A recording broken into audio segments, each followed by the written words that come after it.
বহুল আলোচিত জুলাই সনদ সর্বশেষ বাস্তবায়ন হলো। এই জুলাই সনদ বাস্তবায়ন করতে গিয়ে বাংলাদেশের সকল রাজনৈতিক দল একটু ঐক্যমত্য পোষণ করছে।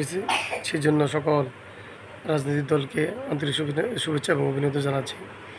বিশেষ করে সবচেয়ে কষ্টের বিষয় হচ্ছে আজকে সেই জুলাই সনদ বাস্তবায়ন করতে গিয়ে আজকে অনেক ছাত্ররা হেনস্থার শিকার হয়েছে।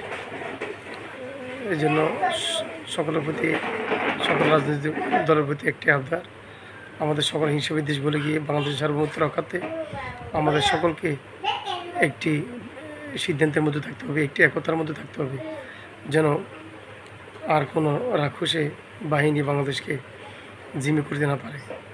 সেই জন্য সকলের সুদৃষ্টি কামনা করছি।